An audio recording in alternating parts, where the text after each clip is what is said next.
Okay, so 10th standard students, a very good morning and warm welcome.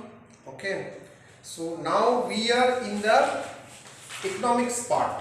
Okay, and economics, what chapter we are doing? It is the third chapter, and the chapter name is money and credit. We are in the second part. Okay, chapter 3, money and credit. As of now, what we have done in this chapter, we have done the meaning of money, evolution of money, how money came. Before to money, that barter system, then your commodity money, okay, then metallic money, paper money it came, then bank money, okay, then plastic money. So the evolution of money we have done, and then the functions of money also we have done. What is the main functions of money? Okay, it is a medium of exchange, medium of value, measures of value, then standard of deferred payment, store of value, transfer of value, everything we have done. Then we have done the bank. What is a bank? Introduction to bank means what is exactly a bank is. If people all know, then also we have done the introduction and what is the importance of bank, how bank helps for the economic development of a country.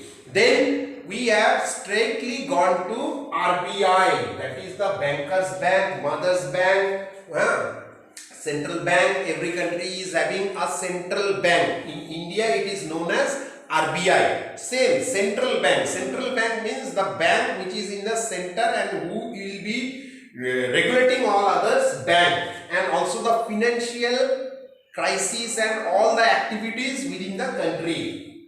Even the government also rely on them, they take advice from them for the financial issues. And then it is the functions of RBI we have done, and then regulations of money supply. Last video we have done the regulations of money supply. Regulations of money supply means how they are doing the money supplying to the market. Okay, that M1, M2, M3, M4, how they are doing, so that the money will be circulated in the market in such a way that there should not be any deficiencies or disorder in the supply of money. And now today's topic is credit control measures by RBI. Credit control, how they control the credit in the market.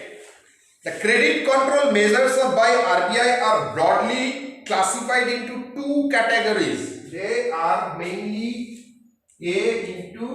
divided into two categories. One is the quantitative credit control measures and one is the qualitative, quantitative and qualitative. So first of all we will go with the quantitative. Quantitative, it is related with quantity. Qualitative, it is related with quality. Quantitative credit control measures. Okay, this first one. So the first point is the bank rate policy.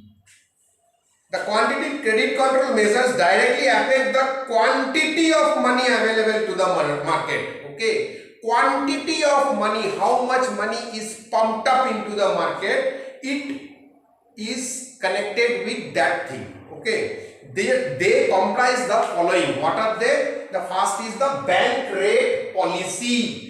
The bank is having a rate. Wherever you go for the bank, first the rate is the main thing with the bank. Whether they are taking the deposit, the customer will ask how much rate of interest you are giving on my deposit. If they are giving us a loan, they will tell we are giving you a loan, but the rate of interest will be this thing. So the rate is a very vital thing in the banking sector.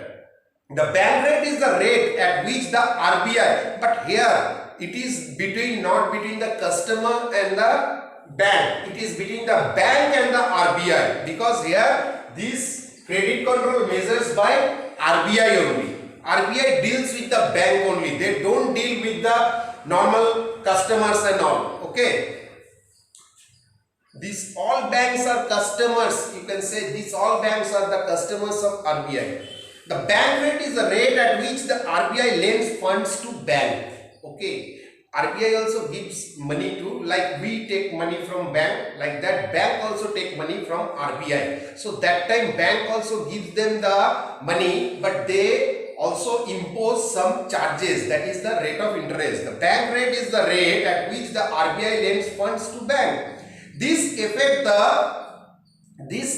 the rate at which the bank can lend to its borrower. Okay, bank take the money from the bank, already taken the deposit from the customer. Okay, but that is not sufficient to give loan to the customer all totally. Okay, that time they took money from the RBI. Okay, now what it is telling, the bank is taking the money from the RBI at some rate of interest, and if that interest whatever they are taking, they will also make a profit. So that affect the rate at which the bank can give it to its customer or borrowers. Higher the bank rate, lower the credit creation, and vice versa. Higher, if the RBI is imposing higher rate of interest, then bank will also impose more higher interest on the customer. So there will be less credit creation. People will not take loan and at that high rate of interest. Okay. And if the RBI is imposing less rate of interest, the bank will also impose less interest on the customer. So that time the credit creation will be more. RBI also varies the repo rate and reserve repo rate, affecting the interest rate on short-term borrowings and deposit respectively by the commercial bank, thereby affecting the capital to lend. Now, RBI also varies the repo rate and the reverse repo rate. What is this repo rate and reverse repo rate? Repo rate is the rate at which the central bank, that is RBI of a country, lends money to commercial bank in the event on any shortfall of fund. It is used to control inflation. Inflation means increase of price. Okay. So repo rate. Reserve repo rate, what happened? Reserve repo rate is the opposite one. It is the rate at which the central bank of a country borrows money from commercial bank within the country, and increase in the reserve repo rate will decrease the money supply and vice versa. Okay. So what happened?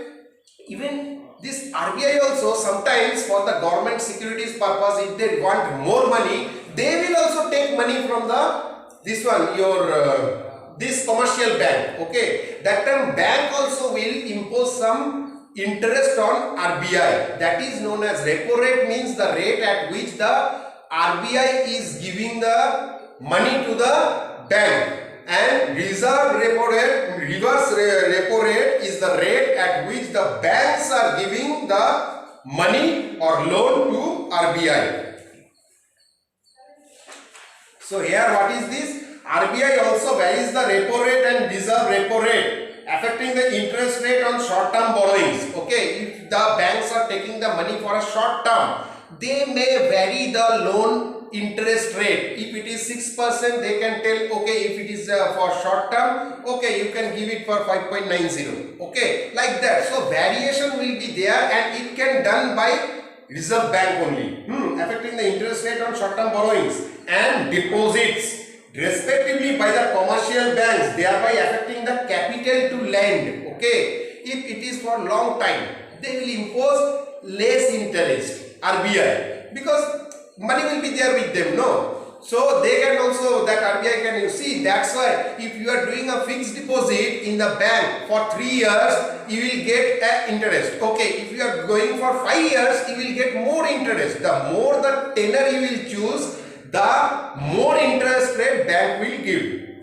Now the second thing is, so this ends up with the bank rate policy. Next is the open market operations. What is this open market operation? Open market operation is the buying and selling of government securities by the central bank from and to the bank. Okay, government securities are there, bonds are there. They are there with the central bank. When government needs money, they used to sell that bonds. Okay, that bonds are not sold to the common people, they are being sold to the commercial banks. Okay, so open market operation is the buying and selling of government securities by the central bank from and to the bank. The sale of government securities to banks reduces their reserves and vice versa. Okay, so the sale of government securities to bank reduces their reserves. Okay, suppose I am having this bond means I am having a capital. If I am having a this one bond, suppose I am having a 5,000 rupees bond, means I am having 5,000 capital with me. If I am selling it to somebody, my reserve will be less. Okay, and the last is the varying reserve requirement or legal reserve ratio.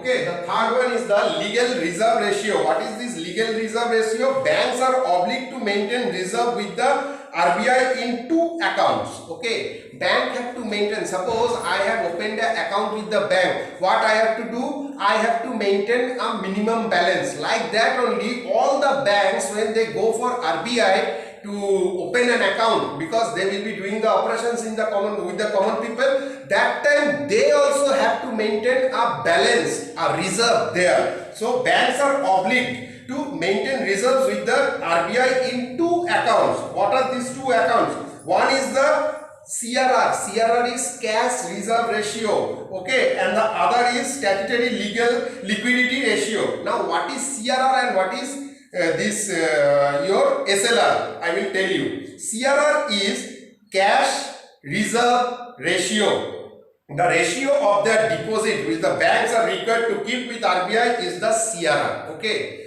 the reserve what they minimum have to keep with the RBI, that is the cash reserve ratio. And the next one is the minimum cash which the bank have to keep with themselves as a ratio of the deposit is the SLR. Bank have to keep some money with him only. That is SLR. That is statutory. Statutory liquidity ratio. Okay, by varying this CRR and SLR, the RBI can vary the lending capacity of the bank. Bank, see, if you go for a nationalized bank, you have to pay only 1,000 rupees to open an account. If you go for a privatized bank like ICICI or Axis Bank, you have to pay 10,000. So the difference you can see, no. So like that only with the banks, RBI is also doing for same things, varying the CRR and the SLR, and it helps the bank. If the money they have to keep less in the RBI, that money they can give it to the customer. So by varying the CRR and SLR, the RBI can vary the lending capacity. Lending capacity means how much money I can give to the customers or borrowers. So with this we have completed this quantitative credit control measures by RBI. Okay, in the next video we will do the qualitative one. Thank you and see you soon in the next video.